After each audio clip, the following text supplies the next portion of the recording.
Today I'm breaking down 7 systems that earned their spot the hard way. No sponsored BS. These made me stop what I was doing and actually pay attention. Alright, let's go. Number 7, LG S95TR. So here's the problem most soundbars have. They throw speakers at you like quantity matters. 10 drivers, 12 drivers. And then they all fire in basically the same direction, and you're wondering why it still sounds flat. LG did something smarter with the S95TR. It's a 9.1.5 system, and they put an upfiring speaker specifically for the center channel. That means voices don't just blast at you from TV height. They float up to where your ears actually are, like someone standing in your room talking. Out of the box, this thing has way too much bass. But LG's auto calibration runs some test tones, figures out your room, and dials it back to something you can actually live with. The rear speakers are wireless. You literally just plug them into wall outlets and they connect. No crawling around pulling cables through walls. Here's the catch. Those rear height speakers exist, but they're not doing much. You get that overhead effect from the front bar, but the rears feel like they're phoning it in. Still, if you want impressive sound without turning your living room into a wiring project, this hits that sweet spot. Number 6. Nakamichi Shockwafe Ultra 9.2.4. Okay, forget sensible. Let's talk about the system you buy when your spouse is out of town and can't stop you. The Nakamichi Ultra ships with 2 subwoofers. Not those tiny cube subs that try really hard. Actual subwoofers that take up floor space and make your windows rattle. Plus 4 satellite speakers you can put literally anywhere. And this is the genius part. You're not locked into some predetermined layout. You set up the satellites however you want. Then Nakamichi's spatial modes let you tune the whole thing for your specific room. The bass is absurd. The first time I tested an aircraft scene, I thought something in my house literally broke. It doesn't just play low frequencies, it moves actual air. And somehow, voices stay clear through all of it. Most systems with this much bass turn dialogue into mush. This doesn't.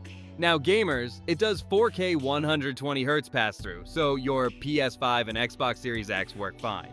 But there's no Wi-Fi streaming, no Chromecast built in. You've got HDMI and Bluetooth. That's it. If you can live with that limitation, this thing will absolutely ruin you for normal audio. Number 5. Samsung HW-Q990D. This is the system for people who refuse to compromise. Movies? Check. Music? Check. Gaming at 120 frames per second? Also check. The Q990D is an 11.1.4 setup, which is a lot of speakers. And Samsung figured out how to make all of them actually matter. The coolest feature is Spacefit Sound Pro. You flip it on, it listens to your room with built-in mics, and it tunes itself. No fiddling with EQ settings, no guessing. And for gaming, that HDMI. I2.1 support means you're getting full 4K 120Hz without sacrificing audio. The tuning is borderline perfect. Bass hits hard but doesn't drown everything. Mids are clean so dialogue cuts through. Highs sparkle without making you wince. I tested it with a chaotic battle scene where explosions, gunfire, and dialogue are all happening at once. And you could still pick out every individual sound and exactly where it came from. Here's the annoying part. Samsung locks the EQ unless you're in standard mode. Want to tweak bass in movie mode? Nope. But honestly, the default tuning is good enough that you probably won't even notice. Number 4. Samsung HW-Q990D. Think of the Q900D as the Q990D's more refined sibling. Same DNA, same features, same Atmos and DTS support, but Samsung redesigned the subwoofer to trade raw power for control. It hits tight and clean instead of just loud. It's smooth with basically everything. Rain effects sound like they're falling around you. Vocals sit perfectly centered with zero blur. And if you pair it with a Samsung TV, Q Symphony kicks in and layers the TV speakers into the mix for even wider sound. Push it to max volume and you'll hear some bass compression compared to the Q990D. But unless you're throwing a party or trying to annoy your entire building, you're never pushing it that hard anyway. For normal use, this thing is silky smooth. Number 3. Klipsch R-625FA bundle. Alright, quick pause. If this is helping you figure out which system is right for you, hit that like button. And drop a comment telling me which one you're leaning toward so far. I read every single one. Now, let's talk about real speakers. Enough with soundbars pretending to be home theater systems.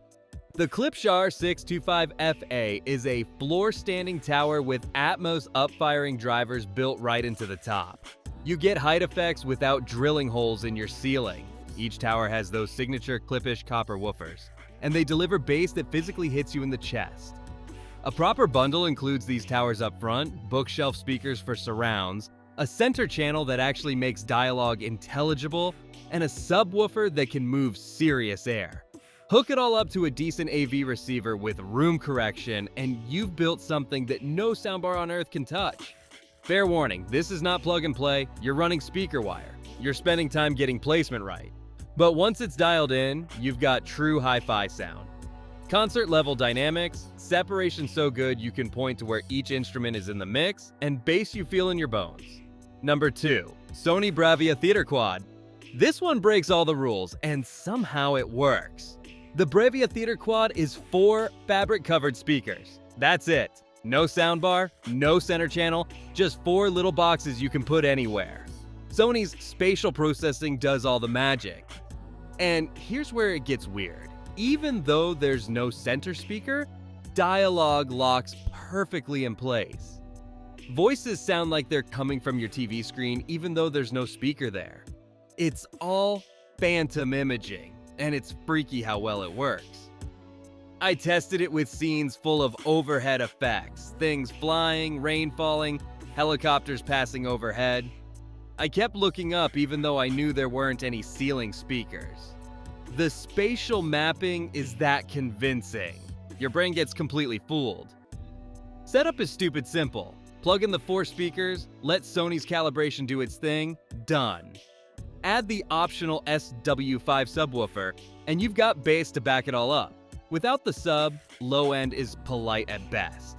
The app can be finicky if your Wi-Fi is crowded, but once it's running, this is one of the most impressive disappearing acts in home audio. Number 1. Nakamichi Dragon 11.4.6 Deep Breath. This one's a lot. The Dragon is what happens when a company decides to build a soundbar with absolutely zero compromises. 4 8-inch subwoofers. Air motion tweeters that cost more than some entire soundbars. Omnidirectional surrounds. A processing engine that handles immersive audio with the kind of precision you'd expect from a $20,000 custom install. I tested it with a zero-gravity scene where debris is flying everywhere. I actually ducked. Not because it was loud, because my brain legitimately thought something was flying at my head. The bass goes down to 20 Hz, which is the lowest frequency humans can even hear. When something explodes, you don't just hear it. You feel it in your chest, in your gut, in your floor. And those air motion tweeters bring such clarity to voices that it's almost unsettling. You can hear breath, texture, tiny details that other systems just erase. It's built like a piece of high-end hi-fi gear. All metal construction, exposed drivers, serious weight. No Wi-Fi, so firmware updates are USB only, which feels old school but also means one less thing to break. Setup takes time because there are tons of settings to dial in, but once you've got it tuned to your room, it will embarrass systems costing 3 times as much. Conclusion, so there you have it. 7 completely different takes on home theater audio. From Sony's invisible magic trick to Nakamichi's absolute overkill monster, there's something here for every budget and every tolerance for complexity. Now here's my actual recommendation. If you're just getting started and want something that works without hassle, get the Samsung Q990D. If you're an enthusiast who wants the absolute best and money's not the issue, Nakamichi Dragon is genuinely unbeatable. And if you want something in between that punches way above its price, the LG S95TR is shockingly good value. If this helped you figure out your next upgrade, subscribe for more honest gear reviews. No sponsored BS, no holding back. Drop a comment and tell me which one you're going with, or tell me I'm completely wrong about something. I actually want to know. Keep your volume high and your neighbors only slightly annoyed.